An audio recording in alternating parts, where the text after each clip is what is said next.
কিছুদিন আগে দেখেছেন আমার বাজরিগার পাখি দুইটা বক্সে টোটাল 8টি ডিম দিয়েছিল, তার মধ্যে 3টি ডিম একদমই নষ্ট করে ফেলছে পাখিগুলা।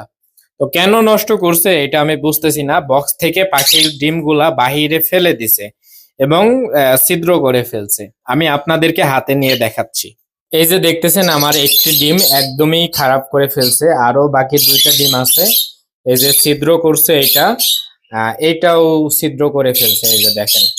তো কেন আসলে পাখিগুলা এমন করলো? এই যে বক্সে বসে আছে আমার পাখি, কেন ডিমগুলা নষ্ট করলো আমি জানি না। তো আপনারা যদি কেউ জেনে থাকেন অবশ্যই কমেন্ট করে জানাবেন যে আমার বাজরিগার পাখিগুলা কেন এত সুন্দর ডিমগুলা নষ্ট করে ফেললো ডিমগুলা পেড়ে।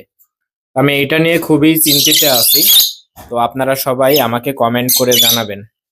আমার পাখির ডিমগুলা নষ্ট করে ফেললো পাখি, তো আসলে পাখিগুলা কেন ডিমগুলা নষ্ট করে ফেলে যদি কেউ জেনে থাকেন অবশ্যই আমাকে কমেন্ট করে জানাবেন।